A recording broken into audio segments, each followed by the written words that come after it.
දෙනා ආයුබෝවන් කියලා පිළිගන්නවා. ඒ වගේම තමයි මම ඔයාලට ඊයේ කියලා දුන්නා ඉතාමත්ම රසවත් මඤ්ඤොක්කා කරියක් කොහොමද කිරට හදන ආකාරය.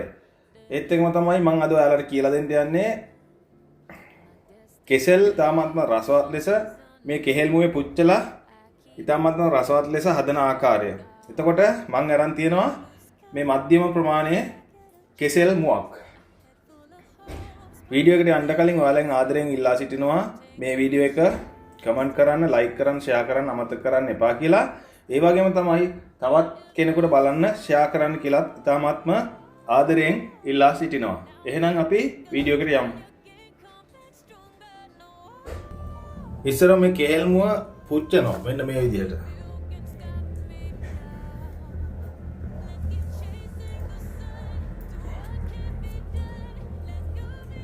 මේ කෙහෙල් මුවේ හොඳට තැම්බෙන්න තියෙනවා මෙන්න මේ විදිහට ලිපේ.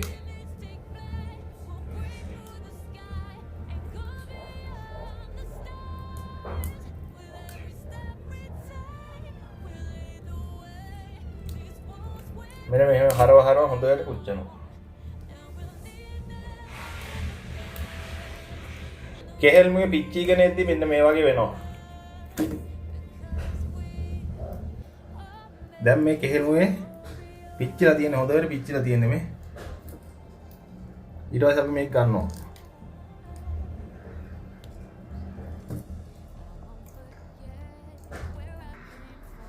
ඔයාලට පේනවා මේ කෙහෙල් මුවේ පිච්චිලා තියෙනවා හොඳට මේ.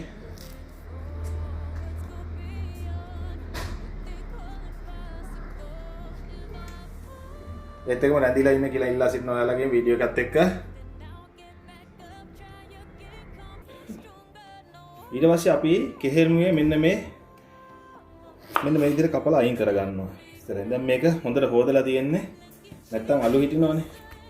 ඊට පස්සේ අපි මේක පලා ගන්නවා මැදි. මෙන්න මේ.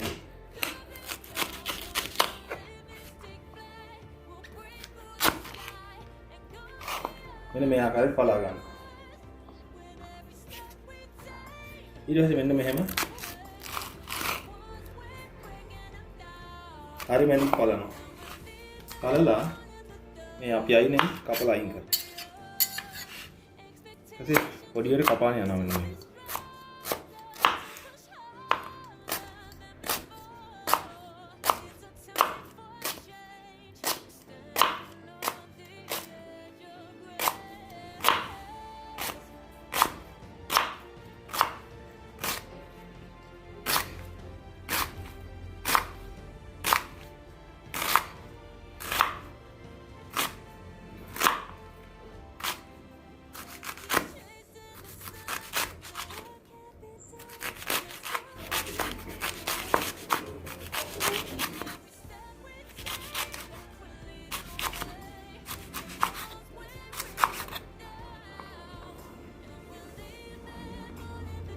කපාගෙන අපි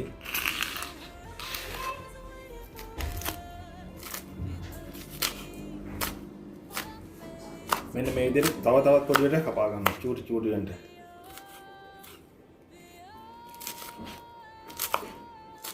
එතකොට මතක තියාගන්න මේ අපි කෙහෙල් මුව සම්බෝලේ හරි අඹුල හරි හදද්දි ගන්න ඕනේ අලු කෙහෙල් ගන්න හොඳ නැහැ. අලු කෙහෙල් තිත්තයි.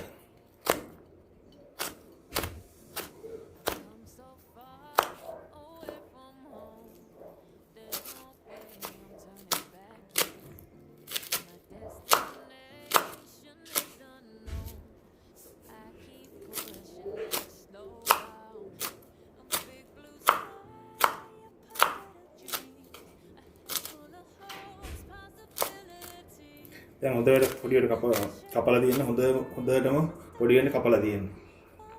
ඊට පස්සේ අපි පොඩියට කපාගත්ත කෙසෙල් මුව ටික මෙන්න මෙහෙම දානවා. අඩි වරන්දකට දානවා මෙන්න මේ විදිහට.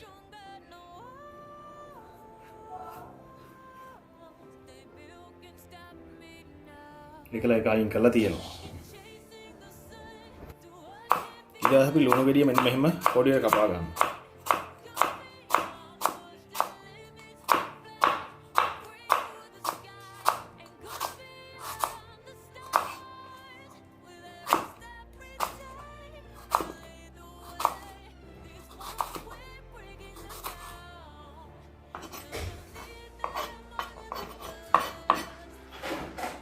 දැන් තක්කාලි ගිහි.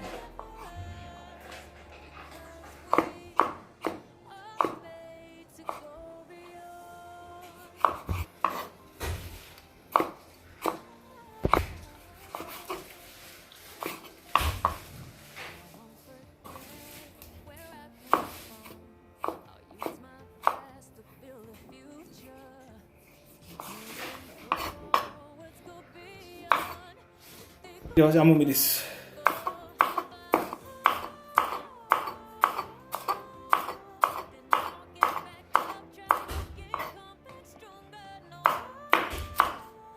මේකට අපිට නයි මිරිස් උනක් දාන්න පුළුවන්.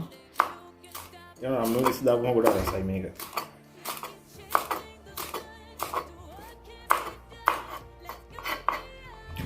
මේක රසවත් කරන්න අපිට පුළුවන් හාල් මැස්සෙක් පුච්චලා හාල් මැස්සෙක් දෙන්නේ පුච්චලා දාපුවම රසවත් වෙනවා. එහෙම නැතුණත් අපිට කන්න පුළුවන්.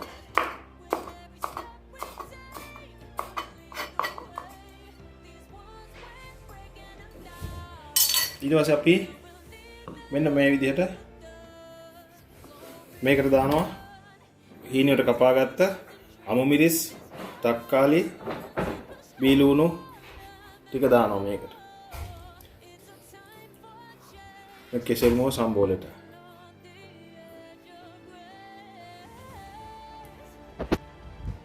ගම්මිරිස් කුඩු ටිකක් මෙන්න මේ විදිහට ඉහිනවා. ලුණු ස්වල්පයක්. ඊට පස්සේ මේ දෙහි බෑයක දෙහි දානවා. දෙහි නැත්නම් අපි සියඹල වුණත් දාන්න පුළුවන්.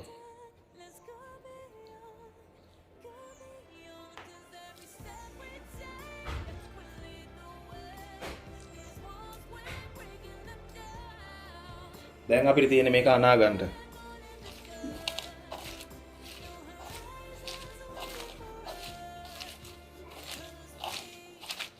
මේ කෙහෙල් මොව පුච්චලා ගත්තාම ගොඩාක්ම සුවඳයි ඒ වගේම රසවත් ගොඩක්ම.